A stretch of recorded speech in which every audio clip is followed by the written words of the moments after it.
Hollywood sells perfection. Perfect teeth, perfect bodies, perfect faces that seem untouched by time or reality. But behind the curtain of glamour and red carpets lies a hidden truth.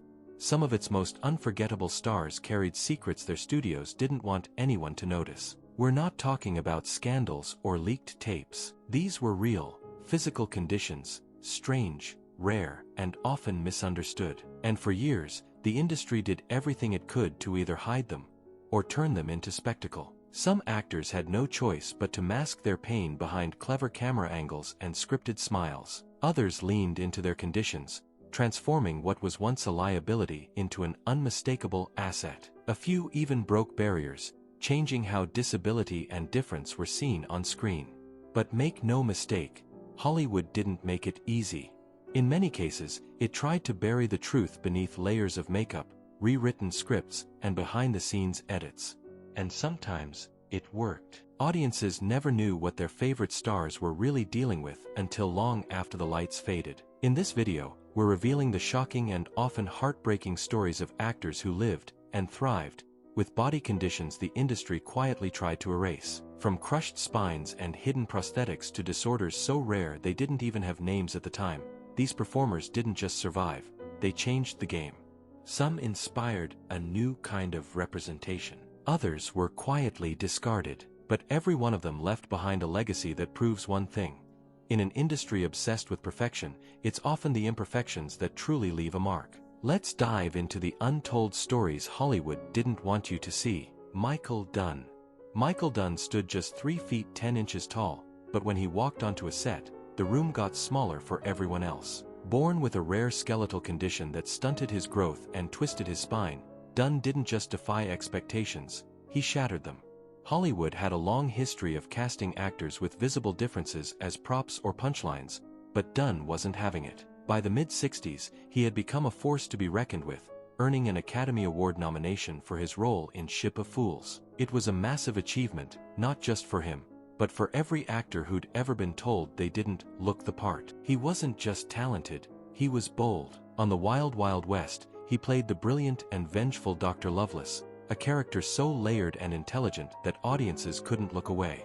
Gone were the clichés. Dunn's villain wasn't a sideshow, he was the main event. TV historians still call the role one of the smartest antagonists ever written. Off-camera, Dunn refused to be boxed in. He once said, "I'm a human being first, an actor second, and a dwarf third," a quiet but powerful middle finger to Hollywood's twisted pecking order. But there was a cost. The endless travel, grueling shoots, and the strain of working in a body that was always fighting back eventually caught up with him. On August 30, 1973, Michael Dunn passed away in London. The cause? Officially respiratory failure, though many believe his punishing workload played a role. He was only 38. In the end, his size may have set him apart, but it was his presence that made him unforgettable. Peter Falk. Peter Falk didn't fit the Hollywood leading man mold, and that was before anyone noticed his eye. At just 3 years old, he lost his right eye to a rare form of cancer, a life-altering event that left him with a glass eye for the rest of his life. For most aspiring actors, that kind of visible difference would have been a deal-breaker. But Falk didn't hide it. He used it. That slightly off-kilter gaze, that tilted head, it became part of his charm. And when he slipped into the wrinkled trench coat of Lieutenant Columbo, it all clicked. The eye wasn't a flaw, it was character. Casting directors initially weren't so sure. A glass eye on screen? Would audiences buy it? But Falk didn't just convince them, he redefined what a TV detective could be. Columbo wasn't slick or stylish. He was slow, deliberate, always thinking. And a lot of that rhythm came from Peter's own physical limitations. Industry insiders have long speculated that his depth perception, or lack of it, influenced the pacing of his scenes. Directors reportedly adjusted camera angles and blocking to accommodate him, but it didn't matter. On screen, Falk was magnetic. Off-screen, he had a dry, self-aware wit. He once joked, "I've got one eye, but I can see through you," a line that somehow said everything about him. Unbothered, unfiltered, unforgettable. Despite Hollywood's obsession with symmetry and polish, Peter Falk carved out a space where authenticity could shine brighter than perfection. And to this day, No reboot or reimagining has found a way to replace what he brought to the screen, because some things just can't be duplicated. Annette Funicello. Annette Funicello was the picture of all-American charm, Disney's original sweetheart, the sun-kissed star of 60s beach movies, and the kind of celebrity who made everything look effortless. But behind that wholesome smile was a secret she carried alone for years. In 1987, she was diagnosed with multiple sclerosis, a degenerative neurological disorder that slowly chips away at muscle control and mobility. At the time, revealing something like that wasn't just risky, it was career suicide. Hollywood didn't want illness, it wanted illusion, and Annette knew it. So, she stayed quiet. For 5 years, she continued smiling for the cameras, while her body quietly betrayed her. Insiders say she feared being seen as weak, or worse, being cast aside entirely. But in 1992, she made the decision to go public. Not for attention, but to take control of the narrative. "I didn't go public because I wanted pity," she told People magazine. "I did it because I wanted understanding." And just like that, she flipped the script. Her revelation didn't sink her. It sparked something. Annette began making public appearances in a wheelchair, not as a tragic figure, but as a symbol of strength. She launched a research fund, raised awareness, and became a rallying point for people living with invisible battles. In an industry terrified of imperfection, she forced the conversation into the light. Her passing in 2013 closed the chapter on a life lived in full view, even when it wasn't easy. But her legacy remains a powerful reminder. Sometimes the strongest thing you can do in Hollywood is simply tell the truth. Rondo Hatton. Rondo Hatton didn't look like a Hollywood star, and that's exactly why Hollywood came calling. In his younger days, he was a sports writer in Florida, living a quiet, ordinary life. But in his 30s, something began to change. His jaw grew, his brow thickened, his hands became massive. Doctors diagnosed him with acromegaly, a rare hormonal disorder triggered by a pituitary tumor. As his features transformed, so did his future. Hollywood took one look at Rondo and saw something chilling and profitable. Universal Studios didn't hide his condition. They amplified it. They cast him as villains in horror films, not because of his talent, but because of his face. In movies like House of Horrors and The Brute Man, Hatton's appearance wasn't just part of the role, it was the whole show. The lines between performance and exploitation blurred fast. Some critics said he brought quiet tragedy to his roles, but behind the scenes, the studios gave him little more than a paycheck and a camera to stand in front of.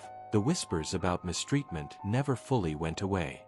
Fans in the horror community embraced him, not for shock value, but for the haunting calm he brought to every scene. He wasn't screaming or lunging.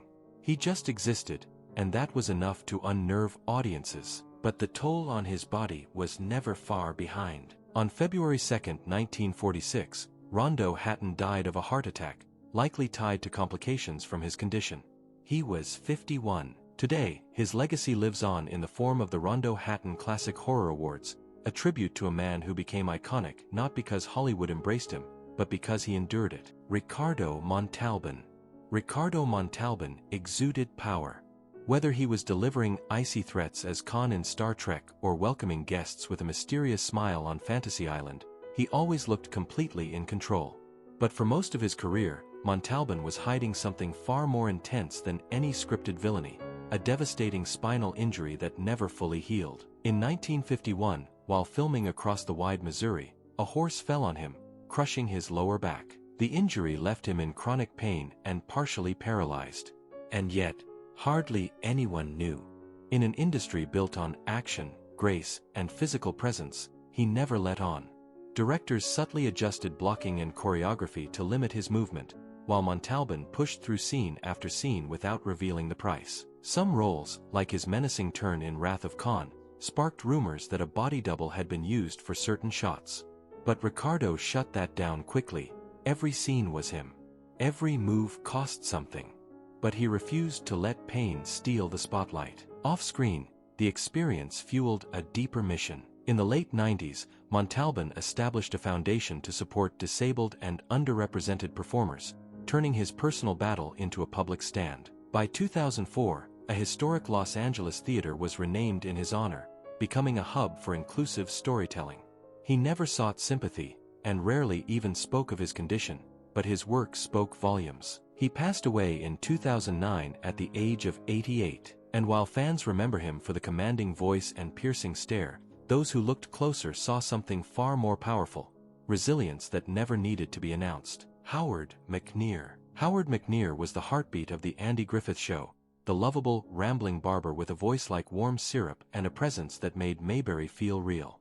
But midway through the series, life took a harsh turn. In 1963, McNear suffered a severe stroke that left the entire left side of his body weakened and stiff. In most productions, that would have been the end. Hollywood had little patience for visible limitations. But this time, something unusual happened. They brought him back. Rather than write him off, producers adapted. Scripts were reworked. Scenes were blocked so he could lean, sit, or be partially hidden behind the barbershop counter. His speech slowed. His gestures became minimal. But the timing, that sharp, understated delivery, never left. And while the show never addressed his condition outright, it didn't erase him either. His altered presence on screen was subtle but deeply human, a quiet refusal to pretend that perfection was the only option. Insiders say Andy Griffith himself insisted on keeping McNear involved, even shifting production schedules to make it work. Whether it was loyalty, respect, or just a refusal to abandon a friend, it created something rare on TV at the time: representation without spectacle. Howard continued in the role for a few years until his health declined further and forced his retirement. But his brief return made a lasting impact. At a time when disability was rarely shown, and almost never accepted, Howard McNear's performance stood as proof that talent doesn't disappear just because the body moves differently. Marty Feldman. In a town obsessed with symmetry, Marty Feldman was an outlier from the very beginning. His bulging, misaligned eyes, caused by Graves' disease, made him look like he belonged in a cartoon, not on a movie poster. The condition, which developed in his late teens, was the result of an overactive thyroid that pushed his eyes outward in a way most casting directors considered distracting at best and unusable at worst. In a world where leading men had chiseled jaws and piercing stares, Marty walked in with a face nobody could forget, and made it work for him. At first, he was a writer, working behind the scenes on British comedy shows. But even in writers' rooms, he was hard to ignore. Eventually, producers gave him a shot in front of the camera, half as a joke, half as a gamble. What they didn't expect was the raw magnetism that came with him. When Marty performed, the room changed. That unpredictable energy, the exaggerated expressions, the way he could contort a moment into something surreal, it all became his brand. And in 1974, when he played Igor in Young Frankenstein, he didn't just steal scenes. He redefined what comic timing looked like. His performance was so outlandish, so physically fearless, that critics couldn't look away. But underneath the laughs was something more subtle, a kind of daring vulnerability. Feldman knew exactly what he looked like, and instead of running from it, he amplified it. Fans coined the phrase, "He made weird beautiful," and they weren't wrong. He didn't fit the mold. He mocked the mold. And in doing so, he cracked open the door for other actors with visible differences. Behind the scenes, Feldman was reportedly frustrated with the industry's shallow standards. He didn't make speeches or lead protests, but the roles he chose often said enough. He played freaks, misfits, weirdos, but always with a sense of ownership. These weren't punchlines. They were characters with soul, with intent. Entertainment historians still debate how much his work influenced casting norms, but one thing is clear: he made it just a little easier for the next generation of unusual actors to step into the spotlight without apology. Sadly, the same body that made him famous was also under constant stress. Years of heavy smoking, a demanding schedule, and the pressures of Hollywood took their toll. In 1982, while filming in Mexico City, Feldman died suddenly of a heart attack at just 48. It was a tragic and abrupt end to a career that still felt like it had more to give. But in the decades since, his legacy hasn't faded. If anything, it's grown. Because in an industry built on illusion, Marty Feldman stood out by simply being real, and that's something you can't manufacture. James Arness. James Arness towered over the cast of Gunsmoke, literally and figuratively. At 6'7", he brought an unmistakable presence to the role of Marshal Matt Dillon, a figure of calm authority in the Wild West. But few fans knew the real reason for his deliberate walk and stoic demeanor. Long before he stepped onto a soundstage, Arness was on the front lines of World War II, serving with the U.S. Army's 3rd Infantry Division.